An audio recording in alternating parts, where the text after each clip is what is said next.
ici, l'être humain, et surtout le juif, il a autre chose que le corps animal. Il a une âme. Et tu as fait l'effort, et tu as choisi de ne pas suivre la pulsion animale, mais de suivre la pulsion de vérité.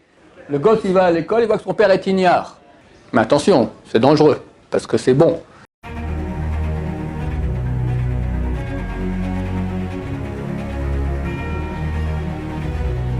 Ce jour dédié pour la Refoua Shema de Maurice Moshe Mordechai Ben Esther, un bon ami à moi, B'ezrat Hashem, que Dieu envoie Refoua Shema. Alors on accueille ici une classe terminale, on peut dire de quelle ville? Bon, d'une ville sainte en France, Baruch Hashem. Il y a un de vos copains qui m'a écrit maintenant, de la ville sainte, Villeurbanne, Villeurbanne, d'accord, comme ça il m'a écrit, Villeurbanne, la ville sainte, comme ça il l'appelle. Et c'est vrai que c'est une des communautés, si pas la communauté la plus réussie, je pense, de France. Et donc, on pose la question que se posent beaucoup de jeunes gens de votre âge. L'année prochaine, un an de yeshiva ou directement dans les études? Alors, vous imaginez bien que je ne vais pas vous dire d'aller directement dans les études. C'est évident, un an de yeshiva, mais je vais essayer d'expliquer pourquoi. Et ce que je pourrais expliquer, ça ne sera pas un millième de la réalité. La question, elle est, pourquoi est-ce qu'on vit? Pourquoi on est venu sur Terre? Beaucoup de gens, sous l'influence occidentale, répondent « on veut kiffer ». Voilà, c'est tout. Pour kiffer, il faut de l'argent. Parmi les kiffs, il y a aussi l'honneur. Donc si j'ai un métier honorable, une paye honorable, une bagnole honorable, un pavillon honorable, des vacances honorables, j'ai réussi ma vie. Dans ce cas-là, effectivement, si c'est ça le but de la vie, alors vas-y, va travailler, fais de l'argent et crève, d'accord? Dans 70 ans sous terre, tu auras eu des belles vacances, tu auras un beau pavillon, et puis tu auras raté ta vie. Pourquoi je dis raté ta vie? Parce que ces pensées-là sont des pensées animales, c'est tout. Prenez un chien, demandez à un chien, dis-moi, qu'est-ce que tu veux dans ta vie? Moi, je veux la bonne bouffe, je veux des bonnes chiennes, je veux une famille, je veux un bon lit et une bonne niche, d'accord? Je ne veux pas qu'on m'énerve parce que j'aboie et je mords. Et voilà, et puis bien dormir. Et le chien le fait mieux que nous.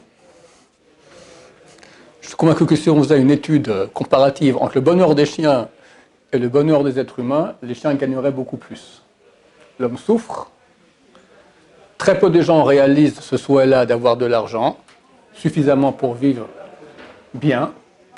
Je vous dirai un secret, moi j'avais un père millionnaire et je venais d'un endroit où il y avait beaucoup de millionnaires. Je crois la densité est une des plus grandes au monde au mètre carré, à Genève. Tous les fils de millionnaires étaient mes copains. Presque chacun avait son psychologue attitré. Et l'argent ne fait pas le bonheur.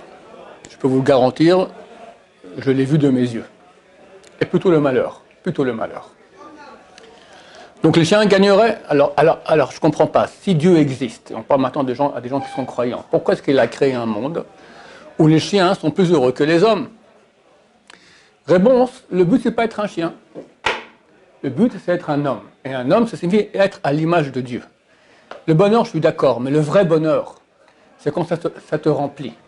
Il y a deux parties en nous. Il y a la partie corporelle et la partie divine. La partie corporelle, alors ce qu'elle veut, c'est ce que le chien veut, c'est tout. Elle veut surtout pas la partie divine. Elle est anti. Je lui casse les pieds. Au niveau du corps, qui aime prier? C'est casse-pied. Qui aime Shabbat? Voilà, on bouffe bien. Ça, au moins, c'est bien. Et on peut rien faire qui est sympa. Le portable, la télévision, le foot, machin, rien. Tout ce qui est bon, les filles, c'est interdit. Le corps, il n'est pas content de la Torah. Alors, où Dieu s'est trompé, il nous a donné une Torah pour nous casser les pieds. Il y en a qui croient comme ça. Tu vas peiner toute ta vie, tu vas souffrir, tu auras un beau Olam Haba.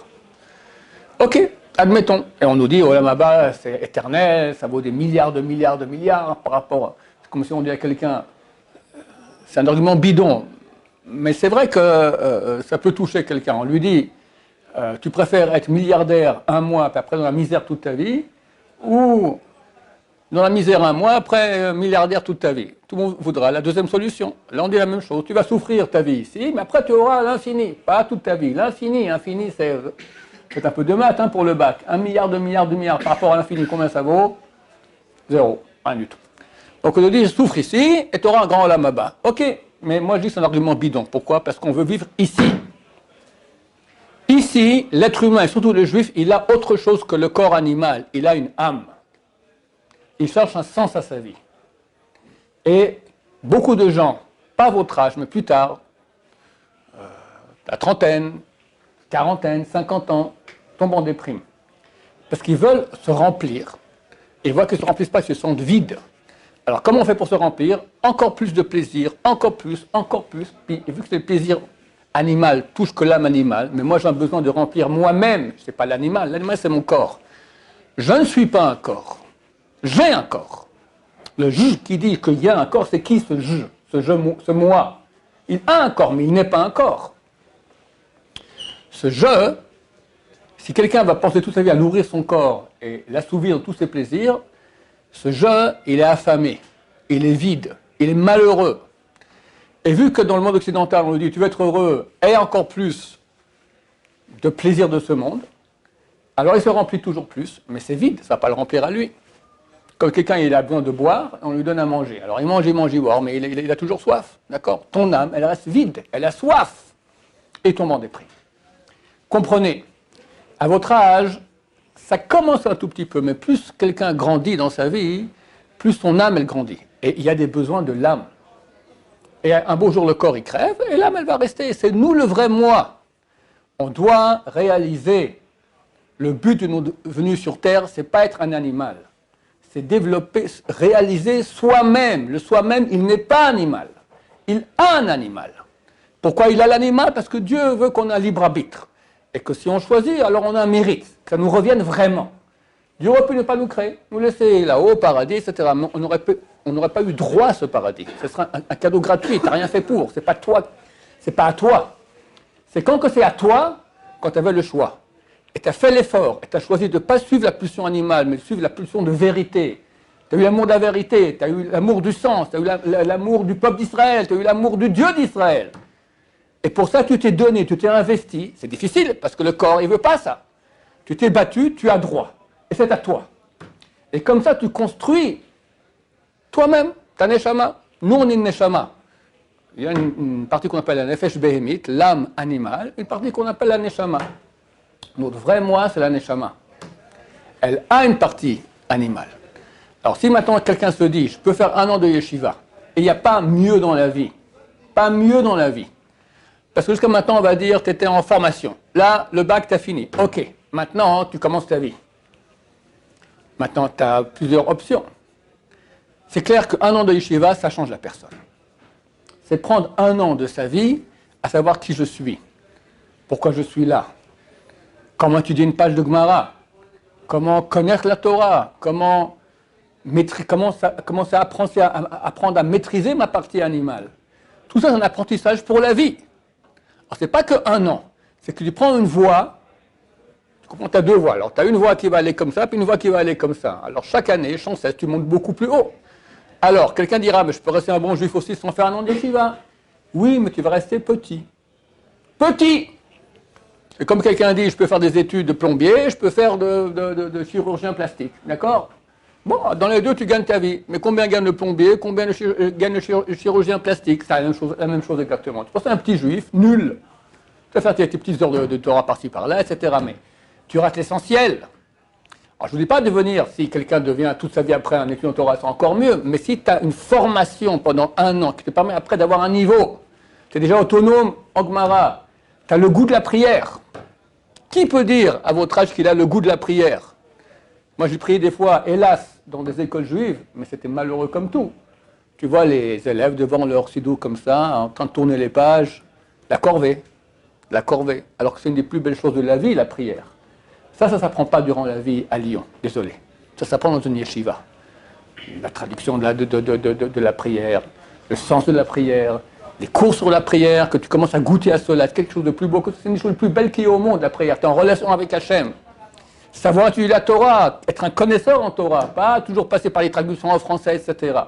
Après 1 an, tu as un niveau qui te permet de réussir ta vie. Tu ne seras pas le même mari pour ta femme. Tu ne seras pas le même papa pour tes enfants. Un jour, un gosse, il demande à son père, papa, non, le père demande au gosse, qu'est-ce que tu dis maintenant? J'étudie Baba Batra. Ah, quoi, c'est le cousin de Baba Saleh, d'accord? Ignare. Ignare. Le gosse, il va à l'école, il voit que son père est ignare. Si tu veux réussir l'éducation de tes enfants, il faut donner un contenu, pas que les enfants aujourd'hui sont intelligents, ils veulent des réponses. Ils verront un papa et une maman qui vont pratiquer. Mais poseront quelques questions, le papa et la maman, ils disent, c'est comme ça, on ne pose pas de questions. C'est suffisant ça? Ça ne marche plus. Il faut des réponses. Durant cet 1 an de Yeshiva, tu reçois des réponses. Tu reçois les moyens de trouver les réponses. Tu sauras aller dans les livres et chercher, etc. Donc il n'y a pas de comparaison. Et je vous parle maintenant de réussir votre vie. Parce que la réussite de la vie, ce n'est pas combien d'argent tu auras dans ton compte. Ça n'a rien à voir. Ça, c'est la partie animale. Mais toi, l'éducation des enfants, le shalom bayit, la qualité de vie dans la maison, ça, tu vas apprendre où? Dans quelle école au monde on apprend ça? Nulle part. Ici, oui. Respecter son prochain, aimer son prochain, réveiller en nous les bonnes midotes, devenir à l'image de Dieu. La Gemara dans le traité Baba Batra, elle dit, page 75b, à la fin des temps, on va appeler le tzadikim au nom de Dieu. On peut appeler un tzadik, un homme, un être humain au nom de Dieu, aussi tzadik qu'il soit. Super gonflé lire un truc pareil. Il y a un type, il a fait ça il y a 2000 ans, il a fini sur une croix, d'accord? C'est pris pour un dieu. Ils m'ont écrit des curés. Alors, mais si vous dites que c'est écrit dans le Talmud, donc c'est possible. J'ai dit, mon cher ami, pas il y a 2000 ans, à l'époque messianique, une fois que ma chère viendra, il y aura que le bien. Là, tout le monde verra les tzadikim. On va les appeler des dieux. Pourquoi on va appeler des dieux des êtres humains? Parce que durant leur vie, ils sont devenus à l'image de Dieu. Ils savent exactement qu'est-ce qui est interdit, qu'est-ce qui est permis. Ils font le bien tel que Dieu veut. La présence divine vient sur eux. Quand on fait une mitzvah, le mot mitzvah, c'est 4 lettres. Mem, tzadik, vav, hei. Les lettres vav, hei sont les 2 dernières lettres du nom de Dieu. Les lettres mem, tzadik sont dans un alphabet qu'on appelle le atbash, un alphabet de Kabbalah. Atbash, c'est les lettres à l'envers. Aleph est égal à taf. Première, dernière. Bet, deuxième, à shin, avant-dernière. Gimel, resh, dalet, kouf. Les lettres mem, tzadik, les 2 premières lettres du mot mitzvah, en atbash sont les lettres Yud et puis Hei. C'est quoi en tout? Ça fait les 4 lettres du nom de Dieu. Yud, et puis Hei, et puis Vav, et puis Hei. Quand tu fais une mitzvah, tu amènes sur toi la présence divine. Tu deviens divin. C'est ça ce que Dieu veut. Pour ça, il a créé un monde pareil. Pas pour qu'on soit comme des chiens. Moins bien qu'un chien. Qu'on soit à l'image de Dieu. Est-ce qu'il y a un bonheur plus grand que ça? Ça n'existe pas. Mais pour ça, il y a un apprentissage. Tu as appris pendant 12 ans maintenant à faire des maths, la géographie, de l'histoire, ok. Et apprendre toi. Ça non? On va encore t'apprendre à faire...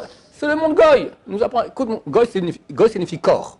D'accord? Un goy, il veut un corps. Allez, ouais. Le corps, qu'est-ce qu'il veut? De l'argent, des profits, des filles, de la bouffe, etc. Ok, vas-y. Mais on n'est pas goy. On est le peuple de Dieu sur terre. Et Dieu nous demande quelque chose. On a un exemple aussi à montrer aux nations. Et bientôt vient Mashiach. Mashiach viendra, tout le monde est 1 million en banque. Mais il s'en fout de ton million en banque. Montre-moi le nombre de mitzvot que tu as fait. Le nombre de Torah que tu as fait. En 2 mots, messieurs, il ne faut pas investir dans ce qui n'est pas, dans le mensonge. C'est quoi un mensonge? C'est ce qui n'est pas, ce qui n'existe pas. D'accord? Je prends ce mouchoir, je vous dis, c'est une poule. C'est vrai? Non, c'est faux. Pourquoi? La réalité, c'est faux. Ce que propose le monde goy, c'est quelque chose de fallacieux, de faux. Parce que tu n'auras pas le vrai bonheur en passant par là-bas. Non. Tu auras une satisfaction du corps. Mais tu n'es pas un corps. La vraie satisfaction, c'est de toi.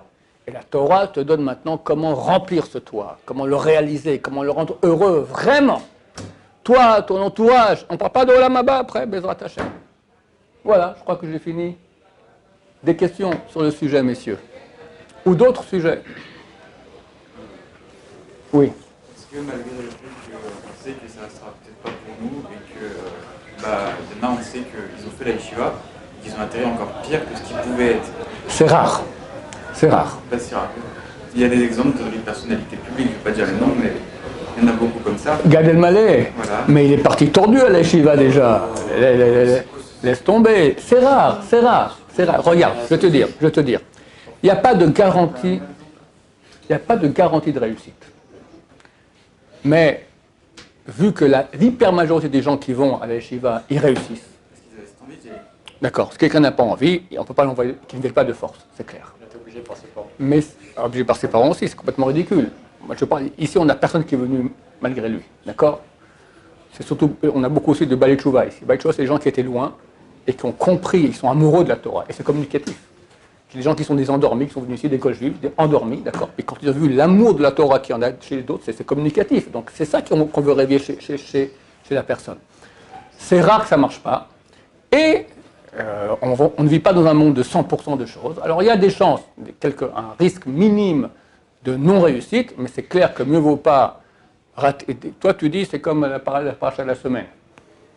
Pharaon a dit, on tue tous les mâles, tous les enfants mâles. Alors Amram, le père de Moshe, il a divorcé. Agmar a dit que sa fille est venue, Myriam lui a dit, t'es pire que Pharaon. Pharaon, il a fait un décret sur les mâles, toi tu fais un décret sur les mâles et les femelles. Il a raison, il s'est remarié et Moshe est né. Toi tu dis, vu qu'il y a un risque que si je vais à la yeshiva, ça ne va pas me plaire, donc c'est clair, j'y vais pas. Ton décret est pire que celui de Pharaon. Toi tu dis rien, ou alors, non, tente le coup. En plus, dans le cas du père de Moshe, c'est la moitié qui était tuée. Là, tu as 98% de chances de réussite, que ça te plaise. Ce que je propose, moi, c'est venir 1 ou 2 semaines. En été, par exemple, un moment de libre, tu viens, tu vois, et voilà, où ça passe, où ça casse. C'est la meilleure des choses à faire. On peut venir des petites... Absolument. On vient quand on veut, comme on veut, quand vous voulez. Mais attention, c'est dangereux, parce que c'est bon. Bezrat Hashem. Oui. On a dit que la yeshiva, ça apprend à nous construire pour la vie. Oui. Mais est-ce que c'est possible, est-ce que c'est possible de se construire soi-même sans yeshiva Très difficile. Très difficile. La Torah, on l'a reçue, nous, de nos maîtres, qui l'ont reçue de leurs maîtres, comme ça jusqu'à Moshe Rabbeinu. D'accord, il y a des choses qu'on peut pas apprendre tout seul. C'est très très difficile, presque impossible. Et que ce soit au niveau des midot, tu travailles sur soi-même. Parce qu'il y a des questions que tu poses, il y a des rabbanim, tu parles avec eux. Il y a tout un enseignement oral qui provient à la base de Moshe Rabbeinu, que nous on a reçu de nos rabbins, qui ont reçu de nos rabbins, etc., etc., etc. Tu comprends? Que ce soit au niveau du travail sur soi-même et au niveau aussi de l'étude sur texte. Il n'y a pas de livre qui explique comment étudier une page de Gemara. Il y a des livres qui expliquent la Gemara. Mais comment étudier? Quelle est la méthode? D'accord? Qu'est-ce qu'une bonne question? Qu'est-ce qui n'est pas une bonne question? Tout ça, c'est un monde. Comme tu dis, quelqu'un il va apprendre maintenant un chirurgien dans les livres. Ben, je plains le type, le premier qui va se repérer par lui. D'accord? Il y a la technique. Voilà, la technique de la vie. Baruch Hashem.